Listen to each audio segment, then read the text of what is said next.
नमस्कार। L&R classes BMR में आपका स्वागत है। हम हाजिर है RPSC सहायक आचार्य हिंदी के पेपर सेकंड के आंसर की के पार्ट सेकंड के साथ, जो संस्कृत कॉलेज शिक्षा का पेपर कल ही हुआ है। हिंदी में रीति का प्रयोग साधारणतः लक्षण ग्रंथों के लिए होता है। जिन ग्रंथों में काव्य के विभिन्न अंगों का लक्षण उदाहरण सहित विवेचन होता है उन्हें रीति ग्रंथ कहते हैं। यह पंक्ति ही थोड़ी सी कंफ्यूजिंग है, नगेंद्र और शुक्ल में से किसी है, इसलिए श्योरिटी नहीं है। सही ढंग से विश्लेषण करके बाद में इस पर बात करेंगे। पत्रिकाओं और उनके संपादक की दृष्टि से सुमेलित विकल्प नहीं है। साहित्य संदेश महावीर प्रसाद द्विवेदी की नहीं है, समालोचक गुलेरी जी की है। बिल्कुल जयपुर से सुदर्शन देवकी नंदन खत्री की प्रसिद्ध पत्रिका नई कविता नाम से जगदीश गुप्त ने पत्रिका निकाली थी।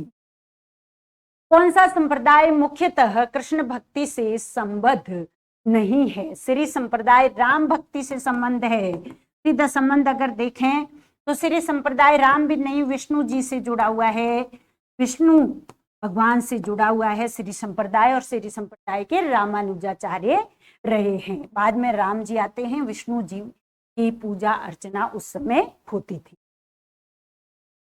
अगला है, इनमें से सेनापति का लिखा ग्रंथ कौन सा है? कवित रत्नाकर सेनापति के द्वारा लिखा गया प्रसिद्ध और एकमात्र ग्रंथ माना जाता है, जिसमें 5 तरह मानी गई नहीं है ही 5 तरह। श्रृंगार और प्रकृति का सुंदर चित्रण देखने को मिलता है। पिछलदेव रासों के संबंध में कौन सा कथन असंगत है? इसमें वीर रस की नहीं है, श्रृंगार रस की प्रधानता है। कौन से रस की प्रधानता है बिसलदेव रासों में? श्रृंगार रस की प्रधानता। छायावादी काव्य विषयक नामवर सिंह जी की टिप्पणियों के विपरीत कथन है। छायावाद व्यक्तिवाद की कविता है, जिसका आरंभ समाज के महत्व को स्वीकार करने और करवाने से हुआ, किंतु पर्यवसान समाज और व्यक्ति की स्थायी मैत्री से। तो छायावाद का पर्याय ही क्या है? व्यक्ति के महत्व को स्थापित करना। तो समाज के महत्व को कैसे करेंगे? सीधी सी बात है। बाकी सब नामवर सिंह जी की टिप्पणियां बिल्कुल उचित है। यहाँ पर समाज के महत्व की व्यक्ति आता। अशोक वाजपेयी की काव्य कृति नहीं है, आदि में कांत नहीं है, बहुरी अकेला, सहरब भी संभावना, तत्पुरुष, ये किसकी है? अशोक वाजपेयी की रचनाएं है। जिंदा मुहावरे बहुत ही प्रसिद्ध रचना है, नासिरा शर्मा जी की, बहुत ही सुंदर रचना, पढ़ने योग्य। निम्नलिखित में से चौथा सप्तक के कवि नहीं है। स्वदेश भारती, श्री राम वर्मा, राम कुमार कुंभज, विजय देव नारायण शाही। विजय देव नारायण शाही होगा, 2 नंबर इसमें नहीं है, क्योंकि एक परम विश्व आता है किसमें? तीसरे सप्तक में। ये तीसरे सप्तक के कवि है। चौथे में स्वदेश भारती बिल्कुल है, श्री अनरारा करते हैं तब स्वदेश भारती का नाम आ जाता है। मैथिली शरण गुप्त द्वारा लिखित पद्यबद्ध रूपक नहीं है। पद्यबद्ध रूपक नहीं था साकेत। साकेत तो क्या है? महाकाव्य है। साकेत क्या है? महाकाव्य। दूसरी बात इस आदिकाल के संबंध में ध्यान देने की यह है कि इस काल की जो साहित्यिक सामग्री प्राप्त है उसमें कुछ तो असंदिग्ध है और कुछ संदिग्ध है। सीधी सी पंक्ति आचार्य शुक्ल के इतिहास से उठी है। बिल्कुल आसान सवाल। आदिकालीन हिंदी साहित्य में भाषा की दृष्टि से अपभ्रंश प्रभावित साहित्य में परिगणित नहीं किया जाता। खुसरो की पहेलियों पर किसी प्रकार के अपभ्रंश साहित्य का प्रभाव नहीं था, क्योंकि उन्होंने किसमें लिखा? लोक भाषा में लिखा। और जब हम आदिकाल पर बात कर रहे थे या पीछे आए सारे प्रश्नों पर, कोई परिभाषा को छोड़ दीजिए, वो कहीं और से हो सकती है। एक आध कुछ मतलब गिनी चुनी परिभाषाएं अलग हो सकती है, बाकी सारे के सारे प्रश्नोत्तर हमारे नोट्स में बिल्कुल हूबहू, और कई अधिकतर तो जहां पर हमने महत्वपूर्ण या इम्पोर्टेंट जैसी बात की है वहीं से सवाल उठा है। ये बड़ी सौभाग्य की बात है। निम्नलिखित में से देव की कृति नहीं है। नाम प्रकाश कोश देव की नहीं है, राग रत्नाकर देव की है, देव शतक है, भाव विलास है, कई सारी रचनाएं देव ने लिखी है।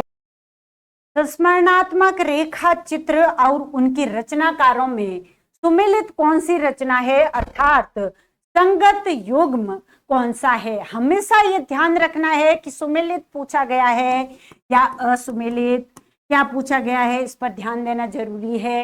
तो संगत पूछा है, भूले हुए चेहरे किसकी है, कन्हैयालाल मिश्र की, तो ये गलत हो गया। स्मृति की रेखाएं, सीधी बात है महादेवी वर्मा की रचना। तो बाकी सब नहीं आए तो भी अपना सवाल सही। रेखाएं बोल उठी, देवेंद्र सत्यार्थी की रचना, और बहुत ही महत्वपूर्ण सवाल है, अक्सर ये पूछा जाता है। और पुरानी स्मृतियां प्रकाश चंद्र गुप्त की रचना है।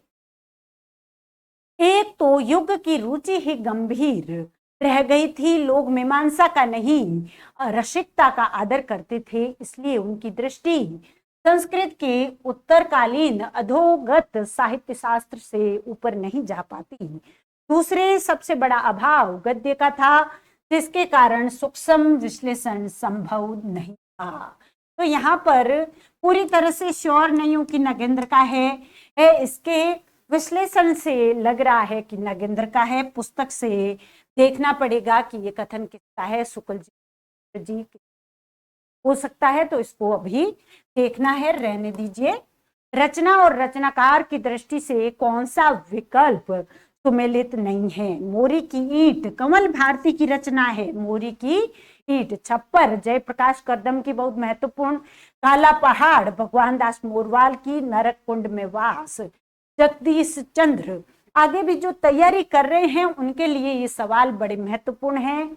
ऐसे सवाल अक्सर परीक्षाओं में पूछे जाते हैं। निम्बार्क संप्रदाय की गद्दी को ब्रज से सलेमाबाद लाने वाले कौन थे, परशुराम देव, जिन्होंने अजमेर के पास सलेमाबाद में निम्बार्क संप्रदाय की स्थापना की। जॉर्ज ग्रियर्सन चारण काल का समय क्या मानते हैं, 700 से 1300 तक का समय चारण काल रचना और रचनाकार की दृष्टि से असंगत है। चंदन बाला रास आसगू का है, सरावकाचार देवसेन का है, भरतेश्वर बाहुबली रास शालिभद्र सूरी का है, और स्थूलीपद रास विजयसेन का नहीं है। इसने परवर्ती संतों के लिए श्रद्धा आचरण प्रधान पृष्ठभूमि तैयार कर दी थी। जिन संत साधकों की रचनाओं में हिंदी साहित्य को गौरवान्वित किया है, उन्हें बहुत कुछ बनी बनाई भूमि मिली थी। हजारी प्रसाद द्विवेदी जी किसके बारे में कहते हैं, गोरखनाथ के बारे में कहते हैं कि भक्ति काल में कबीर वगैरह ने जिस प्रकार की भक्ति का चित्रण किया है, उन्हें बनी बनाई भूमि देने वाले कौन थे, गोरखनाथ के और उनके पद थे। गोरखनाथ के पदों से कबीर आदि संत कवि पूरी तरह से प्रभावित रहे हैं। भक्तमाल के अनुसार रैदास के दीक्षा गुरु कौन माने जाते हैं, रामानंद। बिल्कुल, अब ये मान लेने में किसी को कोई आपत्ति नहीं है कि रासो एकदम जाली पुस्तक नहीं है। इस पर अभी विचार करना पड़ेगा। प्रामाणिकता के विषय में यह कथन किसका है। निम्नलिखित में से नंददास द्वारा रचित कोश ग्रंथ है। वैसे पीछे के सवाल को देखा जाए तो अगर जाली पुस्तक नहीं है, पूरी तरह से कहा गया है, तो अर्थ प्रामाणिक का थोड़ा सा हिंट मिल रहा है, लेकिन पूरी तरह से सही हो ये कोई जरूरी नहीं है, इसलिए ये मैं इसका समर्थन नहीं करती। निम्नलिखित में से नंददास द्वारा रचित कोश ग्रंथ कौन सा है। कोश ग्रंथ की बात हो रही है, शब्द आया अनेकार्थ, अनेकार्थ है तो कोश ग्रंथ ही होगा, सीधी सी बात है। इन सभी सवालों पर हमने कुछ पहले भी मैंने कहा कि परिभाषाओं को छोड़ करके बाकी सब सवाल हूबहू मिल जाएंगे। कुछ परिभाषाएं तो बिल्कुल हूबहू पड़ी है, लेकिन हर पेपर में जैसा कि पैटर्न है, कुछ नई परिभाषाएं आ जाती है। और हिंदी साहित्य का इतिहास तो अथाह भंडार है, उसमें जितना नया जोड़ते हैं और नया सवाल के रूप में देखने को मिलता रहता है। हिंदी साहित्य के प्रारंभिक काल के नामकरण की दृष्टि से सुमेलित नहीं है। सिद्ध सामंत काल, सीधी बात है, शंकरतायन जी ने कहा है, तो राहुल जी ने सिद्ध सामंत काल कहा था। किसको? आदिकाल को। बाकी सब सही है। आदिकाल रमाशंकर प्रसाद, प्रारंभिक मिश्र बंधु और वीरकाल विश्वनाथ प्रसाद मिश्र।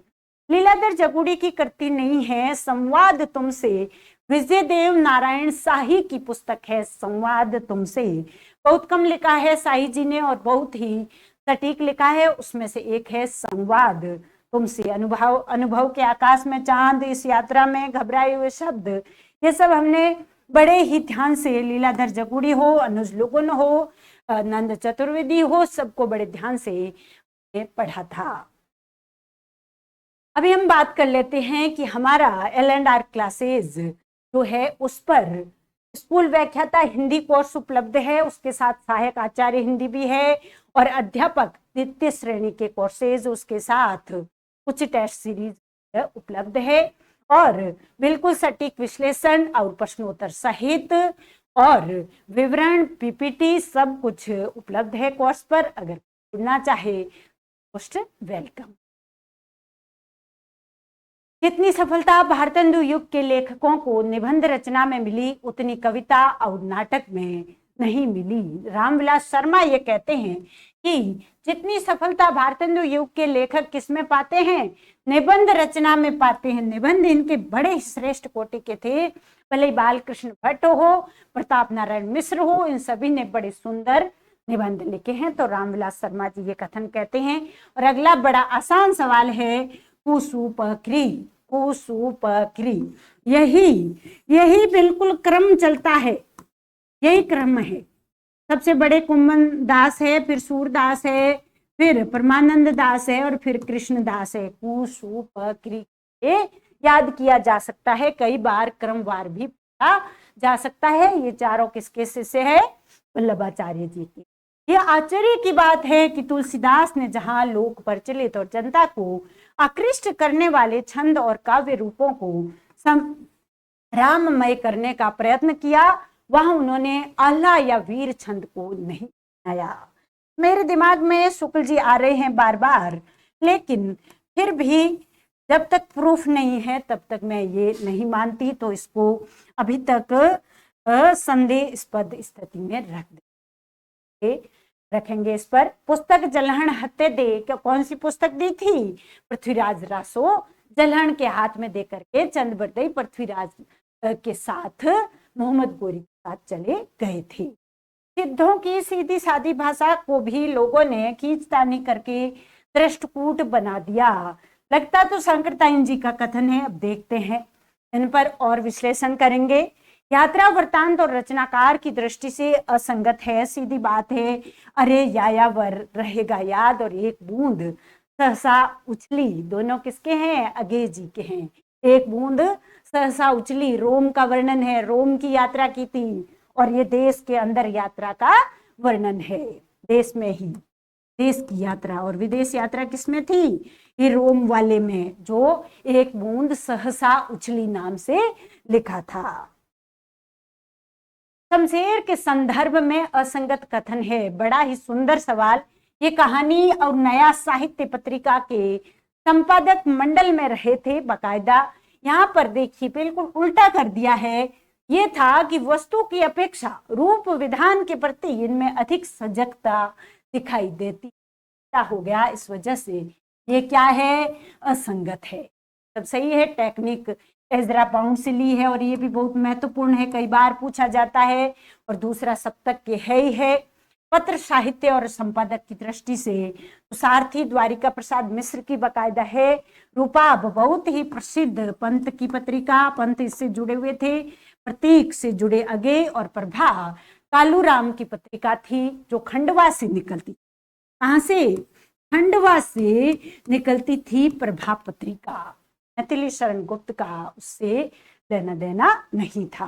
भारतेंदु जी की पत्रिका कौन सी नहीं है? ये तो भट्ट जी की पत्रिका है, हम सबको पता है। हिंदी प्रदीप बहुत ही प्रसिद्ध पत्रिका, बाकी सब भारतेंदु जी की है।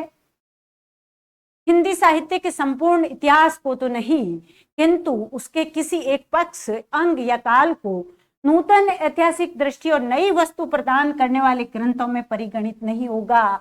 उक्ति व्यक्ति प्रकरण तो एक हिंदी साहित्य की पुस्तक है, साहित्य इतिहास नहीं है। सीधा सा सवाल आया है, बाकी सब साहित्य इतिहास से जुड़ी पुस्तकें हैं। रचना और रचनाकार की दृष्टि से कौन सा विकल्प सुमेलित नहीं है? लखनसेन पद्मावती कथा किसकी है? दामोदर की है, मान की नहीं है, दामोदर। और हिंदी साहित्य इतिहास लेखन के साहित्यकारों और साहित्य रचनाओं का परिचय प्रस्तुत करने वाली कृतियों में शामिल नहीं है। यानी साहित्य इतिहास का काम कौन नहीं करती? राहुल वेल, जो कि रोड़ा द्वारा लिखी गई प्रथम गद्य कृति मानी जाती है, चंपू काव्य माना जाता है, और प्रथम क्या मानी जाती है? शिलांकित कृति भी मानी जाती है, लेकिन साहित्य इतिहास से उसका कोई लेना देना नहीं है। बिल्कुल ऐसे सवाल थोड़े से दिमाग के खेल के आते हैं, जिनको हम थोड़ी सी अगर हमारी दृष्टि सही रखें तो सही हो जाती। लोकप्रियता का इसका पता नहीं है जी। भारतेंदु की काव्यगत विशेषताओं के संबंध में असंगत है। उनकी कविताओं में खड़ी बोली प्रयोग का नितांत अभाव नहीं है। दशरथ विलाप वगैरह उन्होंने लिखा है, ये खड़ी बोली में भले कम लिखा, लेकिन नितांत अभाव वाला तो गलत हो जाएगा। बाकी सब इनकी प्रवृत्तियां बिल्कुल सही है। रोटी नाम सत्य है, बहुत ही सुंदर कविता, हरीश बादानी जी जो बीकानेर से है, बहुत सुंदर और बहुत ही प्रसिद्ध कविता रही है, रोटी नाम सत्य है। रचना और रचनाकार की दृष्टि से असंगत युगपत तो पंत जी की है, तो माखनलाल चतुर्वेदी जी होंगे ही नहीं, असंगत हो जाएगा। आचार्य शुक्ल के अनुसार तुलसीदास ने कौन सी रचना सूरदास के अनुकरण पर की है? गीतावली। ये पद लिखे हैं गीतावली में, और कृष्ण के बारे में जैसा सूर ने वर्णन किया वैसा ही राम के बारे में वर्णन करते हैं गीतावली में तुलसीदास। रचना और रचनाकार की दृष्टि से कौन सा यात्रा वृत्त सुमेलित नहीं है? तो राह बीती किसका है? राह बीती यशपाल का है। बाकी देखें, रचना और रचनाकार की दृष्टि से एक कौन सा यात्रा व्रत सुमेलित नहीं है? तो बाकी सब सही है। सागर प्रवास किसका है? सागर से सूर्य। और यात्रा के पन्ने राहुल शंकरतयन। राह बीती बहुत महत्वपूर्ण रचना है, राह बीती यशपाल जी की रचना पाकिस्तान और भारत से जुड़ी हुई है। राह बीती, राह में उन पर क्या बीती उस पर उन्होंने लिखा है। रीतिकालीन कवि सेनापति के बारे में कौन सा कथन असंगत है? सेनापति के काव्य में शब्द चमत्कार और उक्ति वैचित्र्य, रीतिकाल के कवि हो, रीतिकाल और भक्तिकाल की संधि पर बैठे हैं, तो शब्द चमत्कार न हो, उक्ति वैचित्र्य न हो, ये तो हो सकता। भले कम हो जाए ज्यादा हो जाए वो अलग बात है, लेकिन रहेगा तो जरूर, सर्वथा अभाव नहीं होगा। ऋतु वर्णन में अप्रतिम सफलता मिली है बाकायदा। रामचरित्र और राम भक्ति के सुंदर प्रसंग मिलते हैं, 5 तरंगों में से कुछ उसमें मिलते हैं, और कुछ श्रृंगार वर्णन की भी है, कुछ प्रकृति की भी है। सेनापति के काव्य में श्रृंगार का वर्णन भी मिलता है, बिल्कुल सही है। तेसिल बैना सब जन मिठा, बहुत ही प्रसिद्ध पंक्ति विद्यापति जी। तेसिल बैना यानी आम जन की भाषा है, वो सभी को मीठी लगती है। अगला है, इनमें से रीति मुक्त काव्य के बारे में असंगत कथन है। कथन है, रीति मुक्त कवियों की एकांतिक प्रेमानुभूति के अंतरतम में सामाजिक असंतोष का पुट भी था। सामाजिक असंतोष की बात हो रही। अगर हम बात लें घनानंद की, तो घनानंद दरबार से भी रुष्ट थे। दरबार से रुष्ट थे तो दरबार एक तरह से कुछ हद तक समाज का ही हिस्सा है, तो यहाँ सामाजिक असंतोष थोड़ा सा हो सकता है। क्यों? क्योंकि देखिए, ये जो 3 कथन है ये तो बिल्कुल करेक्ट बैठ रहे हैं। यहाँ पर कुछ जैसे ये मतलब ये दूसरा कथन बिल्कुल गलत जा रहा है। रीति मुक्त कवियों ने प्राचीन काव्य परंपरा का पोषण किया, बिल्कुल नहीं किया उन्होंने प्राचीन काव्य परंपरा का। उन्होंने, तभी तो उनका नाम ही रीति मुक्त पड़ा, रीति के सारे बंधन तोड़ दिए, इसलिए पोषण तो है ही नहीं।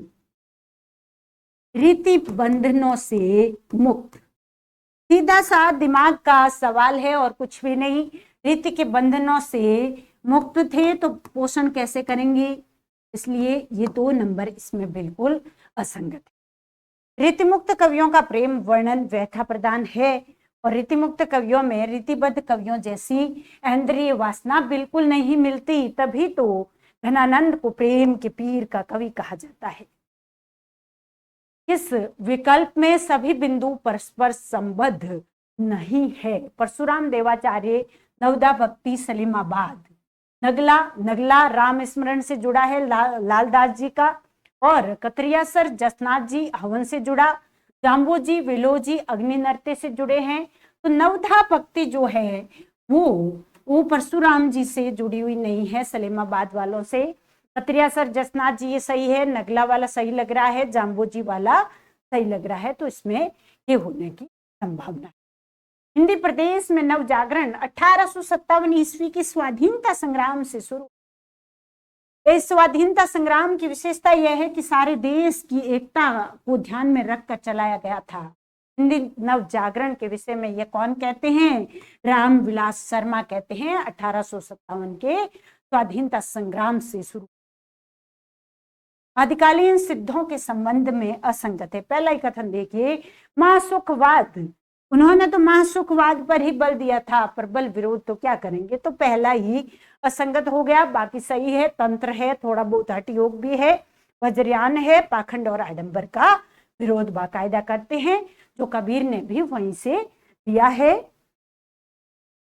निम्नलिखित में से गोरखनाथ की रचना नहीं मानी जाती। योगसार उनकी है, आत्मबोध है, प्राण संकली है। तो 14 प्रामाणिक रचनाएं पीताम्बर दत्त बर्तवाल ने मानी थी गोरखनाथ की, उनमें से 3 ये है, दयाबोध इनकी है नहीं ही। और हिंदी साहित्य का आलोचनात्मक इतिहास, बहुत सरल सवाल आ गया, राम कुमार वर्मा का। सूरदास के काव्य के संबंध में असंगत है। उनके पदों में कथा क्रम का नितांत अभाव है। कृष्ण के लोक रंजक रूप का चित्रण हुआ है। बाह्य जीवन के संघर्षों का कम चित्रण है, बिल्कुल कम चित्रण है। परिवार और गृहस्थ जीवन का चित्रण तुलसी करते हैं, सूर्य नहीं करते। लोक रंजक रूप का वर्णन करते हैं, गृहस्थ जीवन का सूर्य नहीं करते, तो ये असंगत होगा।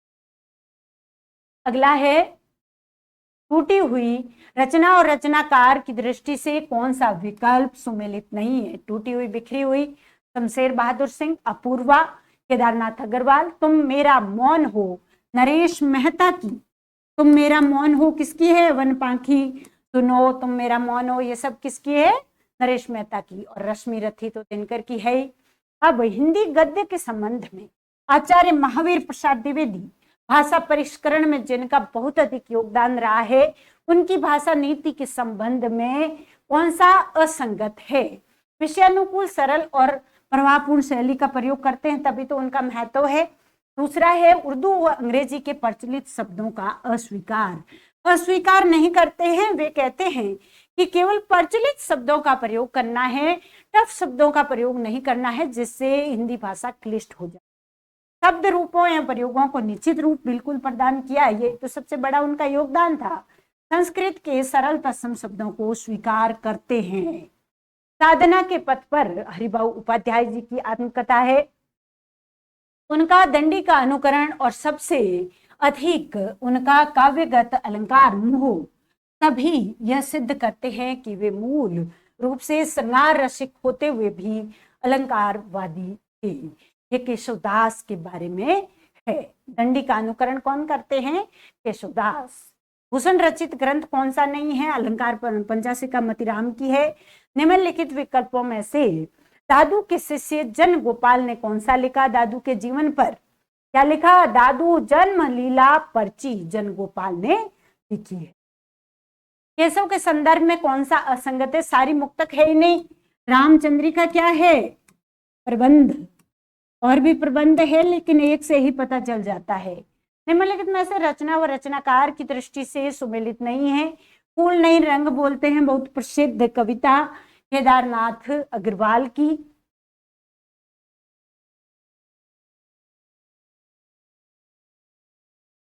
इनमें से मतिराम रचित ग्रंथ नहीं है, सीधी बात है। रस सारांश भिखारीदास की प्रसिद्ध रचना रस के बारे में। सरहपा के संबंध में असंगत है।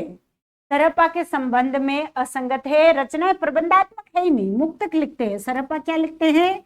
मुक्तक लिखते हैं, साखियां लिखी है, तो इनके यहाँ पर प्रबंधात्मकता नहीं मिलती। दुआ कोश है, प्रथम कवि माने जाते हैं बिल्कुल, और सरोज वज्र इनका नाम था। और कौन सा संस्मरणात्मक रेखा चित्र महादेवी वर्मा का नहीं है। पथ के साथी है, बिल्कुल ही बहुत महत्वपूर्ण, अपने साथियों का वर्णन करती है। मेरा परिवार भी इनका है, स्मारिका भी है, सेतुबंध इनका नहीं है। कबीर के काव्य के संबंध में असंगत है। इन्होंने दाम्पत्य प्रतीकों के प्रयोग से परहेज नहीं किया है। दुल्हनी गाऊ मंगलाचार, इतना प्रसिद्ध पद है, दुल्हनी गाऊ मंगलाचार, तो करते ही नहीं। भाषा को बहता नीर कहा है, बिल्कुल सही है, भाका बहता नीर, बिल्कुल। कर्मकांडी धर्म गुरु को अप्रासंगिक मानते हैं। वे कहते हैं कोई कर्मकांडी आपका धर्म गुरु है, उससे बेहतर है कि आपका गुरु ही न हो। वल्लभाचार्य प्रवर्तित कृष्ण भक्ति का दार्शनिक आधार शुद्धाद्वैत है, बिल्कुल। और रामचंद्र शुक्ल ने रासों की उत्पत्ति किससे मानी? रसायन से। काव्य की रीति सीखियो सुकविंसो, बिल्कुल बढ़िया पंक्ति, अच्छी सुंदर, भिखारीदास की। विद्यापति की पदावली मैथिली में, बिल्कुल। अनुज लुगुन अघोषित उलगुलान। और यह प्रत्येक काल में माना जाएगा कि काव्यों के अथवा नाटकों के लिए ही रंगमंच होते हैं। काव्यों की वो रंगमंच, काव्यों की सुविधा जुटाना रंगमंच का काम है। ये नाटक और रंगमंच के संदर्भ में जयशंकर प्रसाद कहते हैं। आचार्य रामचंद्र शुक्ल ने किस पुस्तक को हिंदी के परिमार्जित गद्य की प्रथम पुस्तक कहा है? तो भाषा योग वशिष्ठ। कविता उनकी सरंगारी है, पर प्रेम की उच्च भूमि पर नहीं पहुंचती, नीचे रह जाती। पूरा ऊपर चढ़ाएंगे और फिर गिराएंगे। यही आचार्य रामचंद्र शुक्ल जी की विशेषता है। वो कहते हैं कि सरंगारी कविता तो लिखते हैं बिहारी जी, लेकिन प्रेम की उच्च भूमि तक, जहां तक घनानंद पहुंच पाते हैं, वहां बिहारी नहीं। सब मिलाकर कीर्तिलता अपने समय का बहुत ही सुंदर चित्र उपस्थित करती है। वो इतिहास का कवि दृष्टा जीवंत रूप है। उसमें न तो काव्य के प्रति पक्षपात है और न इतिहास की उपेक्षा। ये कीर्तिलता के बारे में द्विवेदी जी कहते हैं, साधु दयाल की वाणियों का संग्रह अहड़े वाणी संत दास और जगन्नाथ दास का है, जगन्नाथ का है, बहुत महत्वपूर्ण, कई बार परीक्षाओं में आया हुआ, पुनः आ गया है। निम्नलिखित में से कौन सी कृति नागार्जुन की नहीं है? पंख और पतवार केदारनाथ अग्रवाल जी की है।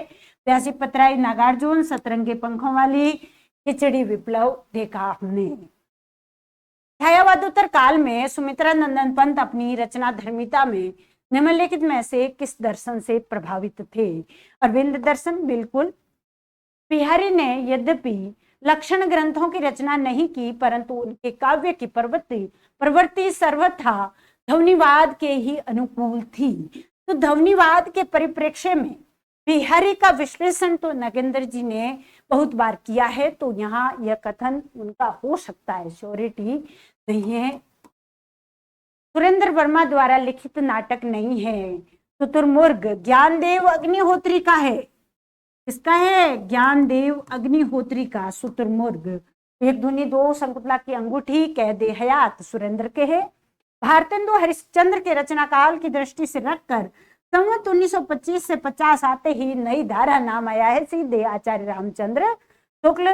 कोई सोचने की बात ही नहीं। छायावाद के व्यक्तिनिष्ठ दृष्टिकोण ने प्रकृति सौंदर्य में ही सूक्ष्मता नहीं दिखाई, बल्कि मानव सौंदर्य से जुड़ा बहुत ही अच्छी परिभाषा, स्थूल शारीरिकता की जगह स्वस्थ मांसल तथा भावात्मक सूक्ष्मता की प्रतिष्ठा की है। नामवर सिंह जी की परिभाषा छायावाद के लिए निम्नलिखित में से प्रगतिवाद की विशेषता नहीं है। कलावादी दृष्टिकोण से निकट तक, क्या दूर दूर तक भी प्रगतिवाद का लेना नहीं है। तो ये सारी चीजें हमने बाकायदा अपने एल&आर क्लासेस ऐप पर बहुत ही अच्छे तरीके से, भले वो फर्स्ट ग्रेड हो, सेकंड ग्रेड हो, कॉलेज प्रोफेसर हो, सबके लिए तैयारी करते वक्त पढ़ी है। नाथ संप्रदाय के संबंध में असंगत कथन है। नाथ पंथ सिद्धों की परंपरा का ही विकसित रूप है। राहुल जी, शब्दी गोरखनाथ की सबसे प्रामाणिक है रचना है। ये पीताम्बर दत्त बर्थवाल कहते हैं, नाथ पंथ के चरमोत्कर्ष का समय 12वीं शताब्दी से 14वीं शताब्दी तक है, रामकुमार वर्मा कहते हैं। और वज्रयानी सिद्धों के साथ इन सेवनाथ सिद्धों का कभी भी घनिष्ठ योग नहीं रहा, ये गलत है। घनिष्ठ योग रहा था, ये सही है, क्योंकि ये जो मत्स्येंद्रनाथ थे उनको तो चेतने का काम किया था, जो खुद एक सिद्ध थे गोरखनाथ ने। मीरा के गीतों के संबंध में असंगत है, वे मीरा के संबंध में तो मथुरा में नहीं, द्वारका में उनका अंतिम समय गुजरा था। कहाँ गुजरा था? द्वारका, गुजरात में। तो ये सीधा गलत हुआ। वियोग के अतिरिक्त शांत रस है इनमें, इनका संबंध मेवाड़ से था। और गीत गोविंद टीका और नरसिंह मायरा इनके ग्रंथ माने जाते हैं, है या नहीं पता नहीं। नंददास के बारे में असंगत जड़िया कवि माने जाते हैं। रूप मंजरी बृहद महाकाव्य नहीं है इनका। रूप मंजरी नंददास रचित सिद्धांत पंचाध्यायी कृष्ण की रास लीला से जुड़ी है बिल्कुल। भंवर गीत में नंददास के परिपक्व दर्शन, ज्ञान, विवेक, बुद्धि बहुत महत्वपूर्ण कथन है। तार्किक शैली, कृष्ण भक्ति का परिचय मिलता है। त्याग किसका है? मैत्री पुष्पा का। मैत्री पुष्पा लिखती है त्याग। पुरोहित गीतांजलि श्री, कट गुलाब बहुत महत्वपूर्ण रचना। मृदुला गर्ग। आवा किसका है? चित्रा मुदगल का, बड़ी सुंदर कृति। ऐतिहासिक दृष्टि से प्रयोगवाद, उत्तर छायावाद की समाज विरोधी अतिशय व्यक्तिवादी मनोवृत्ति का ही बढ़ाव है, ये कहते हैं नामवर सिंह। बद्री नारायण चौधरी प्रेमघन के संबंध में असंगत है। उनकी कविताओं में लोक संगीत की शैलियों के प्रति उदासीनता नहीं है, उन्हें बहुत प्रिय थी। जो लोक संगीत की शैलियां थी वो प्रेमघन जी को प्रिय थी, तो ये गलत हो जाएगा। उन्होंने मुख्यतः ब्रज में लिखा। जीन जनपद, अरुणोदय, मयंक महिमा प्रसिद्ध काव्य रचनाएं हैं। देश की दुर्वस्था पर उन्होंने लिखा है। भारतेंदु से भी अधिक लिखा है, बिल्कुल सत्य बात। निराला उल्लास और विषाद के ही कवि नहीं, संघर्ष और क्रांति के भी कवि है। लगता तो शर्मा जी का है, लेकिन अभी तक श्योरिटी नहीं है, इसलिए इसको स्टार करते हैं। फिर है पद्मावत, हिंदी में अपने ढंग की ट्रेजिक करती। ट्रेजिक आते ही सीधे कौन होंगे? विजय देव नारायण शाही। पद्मावत ट्रेजिक करती।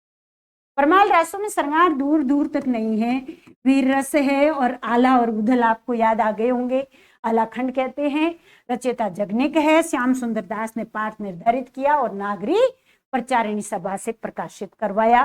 चंद बरदई हिंदी के प्रथम कवि महाकवि माने जाते हैं और इनका पृथ्वीराज रासो हिंदी का प्रथम महाकाव्य। इतना बड़ा तो स्टेटमेंट है, आचार्य शुक्ल खुद देते हैं और बाद में शुक्ल जी ही इसे अप्रामाणिक ठहरा देते हैं। पहले तो इसे प्रथम महाकाव्य ठहराते हैं पृथ्वीराज रासो को आचार्य शुक्ल। पेचन शर्मा उग्र का उपन्यास नहीं है। दिल्ली का कलंक किसका है? ऋषभ का, ऋषभ चरण का है। राष्ट्रीय सांस्कृतिक काव्य धारा की विशेषता नहीं है। देश के अतीत के गौरव के प्रति उदासीनता नहीं है, मोह था, प्रेम था। देश के अतीत के गौरव से राष्ट्रीय सांस्कृतिक काव्य धारा के कवियों को प्रेम था। क्रांति और ध्वंस इनमें मिलता है। आंतरिक विसंगति और विषमता का माखनलाल चतुर्वेदी वगैरह बार बार चित्रण करते हैं और विदेशी शासन से मुक्ति के लिए स्वाधीनता संग्राम में कूद पड़ने की प्रेरणा देते नवीन जैसे कवि दिखाई देते हैं। निम्नलिखित में से राम काव्य परंपरा के कवि नहीं है। राम काव्य परंपरा के कवि नहीं है। तो रामानंद है, ईश्वरदास है, अग्रदास है और गोस्वामी है। हरिवंश कृष्ण भक्ति काव्य धारा के है। आदिकालीन साहित्य की विशेषता नहीं है।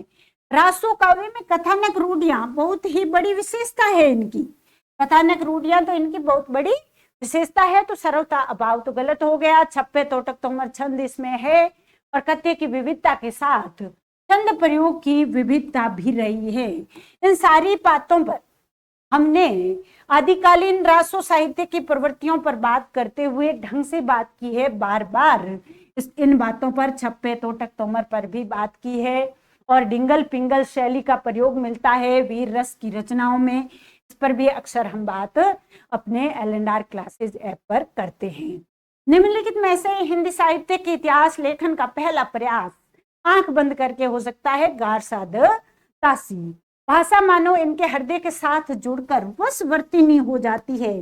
है और ये उसे अपनी अनूठी भाव भंगी के साथ साथ जिस रूप में चाहते थे उस रूप में मोड़ सकते थे।